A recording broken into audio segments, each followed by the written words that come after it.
Live.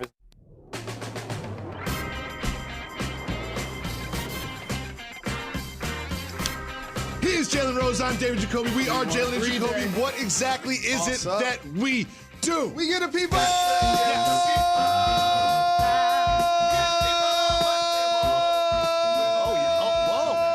What they want. Tom Brady on Sunday, yesterday, announces that he is going to come back and join the Tampa Bay Buccaneers. We will get to that, but we start the show with a game that I was in the building for, right across the river. The Nets and the Knicks. Comes down to the wire, but it was Kevin Durant. 53 points. Jalen, what do you think of the easy money sniper yesterday? So it was a game of ebbs and flows, actually, as you know, because you were in the building as a Daisy Knicks fan. You just won't admit it. And so, like, the Nets started off just dusting the Knicks, and then they started to come back. It was like 13-2. Absolutely. And shout to the young fella Sims. He was giving them quality minutes up front. Yep. With some physicality and some finished in crunch time over Mitchell Robinson. And so RJ Barrett made some plays, Randall made some plays, but then all of a sudden you started to look closer at the game and you started to marvel at the greatness that is the easy money sniper. Telling you. And how he gets buckets. So that's a catch and shoot off of a down screen, going over one shoulder. That's a pull up off a hezzy off the left hand dribble. That's a right handed dribble over the top of the defense. This is a catch and shoot down over the inside shoulder after they were double teaming him for 6 or 7 straight possessions. He was gonna drive baseline and pull up away from the triple team and probably make it like he did it earlier in the game, but he fumbled and lost the ball. He kicked it back out and was patient and relied on the offense, got the down screen. RJ Barrett fell asleep. He curls and knocks down a 3. Big 3. They were doubling him just off the catch. Come on now. Like, that's locked in as one of the people who have led the league in scoring 4 times, like Allen Iverson and Michael Jordan. And it's just dynamic to watch how once he gets going, it's incredible the shot making ability that he has for his height, and as his ball handling ability as well. You're watching the game, and you can tell Tibbs calls timeout. He's just like, whatever happens, if Kevin Durant has the basketball, we're going to double team him. Like, it was just like, if anyone's going to beat us, it's not going to be Kevin Durant. And even with those double teams, as you mentioned, he would pass out of the double and then reset and get the ball again and score. And the thing that we know about KD is he a gym rat, and he pay attention to the landscape of the league. And he know that Kyrie was out, Ben Simmons hasn't played, Curry was out. You see LeBron put up a couple of 50s. Jason Tatum just put 50 on the Nets. And so KD came out, took more shots than he's ever taken in his career. He was really aggressive. He really was. And that level of aggression and that dominance over the Knicks in this what was like the Knicks trying to take back the city last year as the 4 seed is now just become a laughable thing, because one of these teams are play-in worthy to the point where the teams at the top are looking at like, we don't really want to face the Nets. And then the Knicks are looking at the player like, please, can we get in? Ain't happening. After getting bounced unceremoniously last year by the Hawks. Well, you mentioned that Kyrie wasn't playing, but like myself, he was in the building. Did you say what's up to him? Courtside with no mask on. And here's what KD had to say about that after the game. It's ridiculous. Like, I don't understand it at all. I mean, there's a few people in our arena that's unvaxxed, right? Like, they lifted all of that in our arena, right? So I don't get it. At this point now, somebody's trying to make a statement or a point to flex their authority.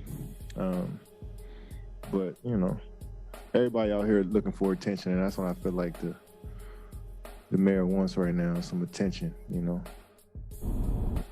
So this is nuanced, right? This is very nuanced, but it does feel funny that Kyrie can sit next to the court without a mask on, but can't play in the game. Want some, get some, bad enough, take some. I like the fact that it's better half. She like, I'm wearing a mask. I'm wearing a mask, yeah. So I don't know whatever's happening. You know what I'm saying? But that's what I'm gonna do. But I'm gonna ride with you. You know what I'm saying? But either way, in all honesty, like, I want everybody to be able to separate church and state as KD marvels the jacket and the fit of his guy Kyrie, and I love their kinship, their friendship, their handshakes, and all of that.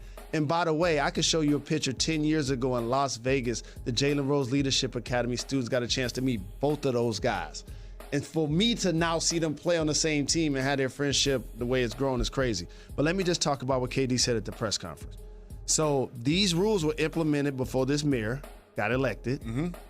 Also, under these rules, around 1,300 working officials in the New York City metropolitan state area have been either let go or fired or laid off or whatever, or disciplined based on this mandate. You can't now change or lift this mandate for one basketball player to try to help them win a championship. That right there, KD, is actually what would be clout chasing in a lot of ways. But for the overall circumstance, in theory, if KD wants Kyrie to play basketball games, he probably could look at Kyrie and say, hey, if you got vaccinated, then you can play these basketball games. All season. And this is what I want to say, everybody. Like, if you're vaccinated, don't act like you're cheerleading for the person that isn't vaccinated, like they're raging against the system. You know what I'm saying? Like, that's hypocritical. You know what I'm saying? And that brings more confusion into it. And KD is right. The nuance of Kyrie not being able to play, but being able to be in attendance for the Duke game and the next game while not wearing a mask and still being able to go in the locker room at halftime, but not being able to participate at a home game, yes. But when hasn't politics and things like that nature been tricky for us? Like, it is. Yes. But since that is the rule, how can we change it? Get vaccinated. That'd be one way to change it. Or just not playing home games. That's what he's doing. And so I respect his right to not get vaccinated. It's his choice. And to choose not to play in home games. And he's still getting 50% of his salary taking that stance. Well, all I know is this. If I'm the number 1 or number 2 seed, and I worked hard to get 50-something Donna wins, Summer worked hard for the money. and then I have to play the Nets in the first round, that seems unfair too. That also seems unfair. But we will see how the playoffs shape up as we get towards the end of the season. But that was just the first of a doubleheader on ABC. Second game was good too.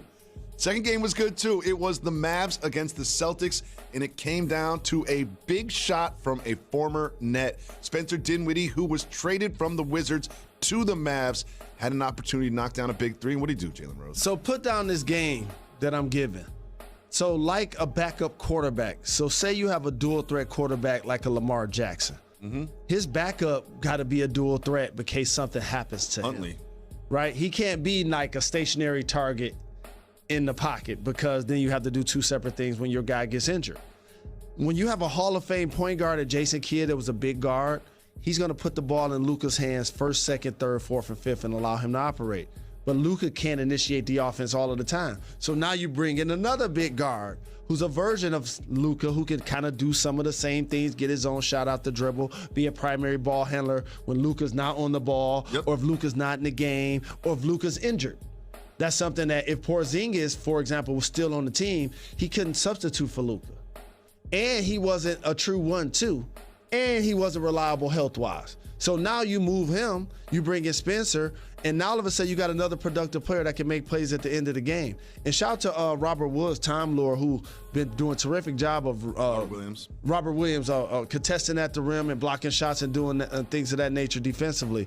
And the Celtics, as you know, been the best defensive team since the beginning of the year, but so have the Mavs. I was about to say, like, we talk about the Mavs offense so much, but one thing that doesn't get talked about is their defense. You see the score? Correct. 95-92. Like, these are two great defensive teams, and I didn't expect the Mavs to be in the position that they're in now. And also, when you look at the standings, Celtics 4 games out. That 3 seed looks real nice when you look at the matchups. It does. And those teams between 2 and 5, like, they're about to be jockeying for a position. Mm-hmm. And I see the MVP race getting divided in there between Giannis and Embiid. Embiid plays against the Joker tonight. Also, that's going to be a big game going towards the MVP race. So it's a lot of great storylines in the NBA right now. Well, another thing that happened yesterday in Boston, KG's the big ticket was retired. Jalen, I know you watched this one. We had the big three from Boston there in attendance. What do you think about the ceremony celebrating? I was happy for KG, well deserved. And I want people to understand something. The term big ticket is a duality. It's a player that when you paid to watch him play, he was going to show up. That's where the term comes from. It just so happened that he got so much bread out of high school that got attached to it as well as the big ticket when he got his 125. And so guarded multiple positions, 5 positions on a lot of nights, was a long-range 2-point shooter, played with intangibles, intensity, and champion. He got his number retired with the Celtics. He will get it retired with the Minnesota Timberwolves, and well deserved. So intense. He was intense during his retirement ceremony. Like, Jalen, when you played against him, were you ever just like, chill out, dude? Absolutely. You know what I'm saying? Spitting all in my face, guarding me. That's what used to make me mad. To be honest, like, why you guarding me, dog? You know what I'm saying? Guard a power forward or a center. Why are you guarding me? You know what I'm saying? Let me live. I can't even see. This dude jumping up in my face, arms everywhere, breathing on me. But KG was a beast, man. I was happy to see the big three back. Shout out to my brother Paul Pierce, the Truth, and Ray Allen. You know, see those guys in the same place at the same time in harmony. You know, they accomplished so much together. And it's great to see those brothers, you know, make amends with each other. Because there is so much discussion about these three not seeing eye to eye and Ray Allen going to Miami. It was so great to see that he got on a flight to celebrate Kevin. Absolutely. I appreciate that. And, I mean, that Celtic team, while they did get one, I mean, like, they were knocking on the door for a couple of more. Mm-hmm. You know what I'm saying? Like, they had some injuries against Orlando. I believe KG got injured one year. But, yeah, they did get that one. They did get that one, and it was a big one. Jalen Rose, we have some big news. Tom Brady. Here's the story of a man named Brady. The story continues. Tom Brady is back in Tampa for the Bucs. We'll discuss that right after this. I got to ask you something about being busy with 3 kids of his own. Okay.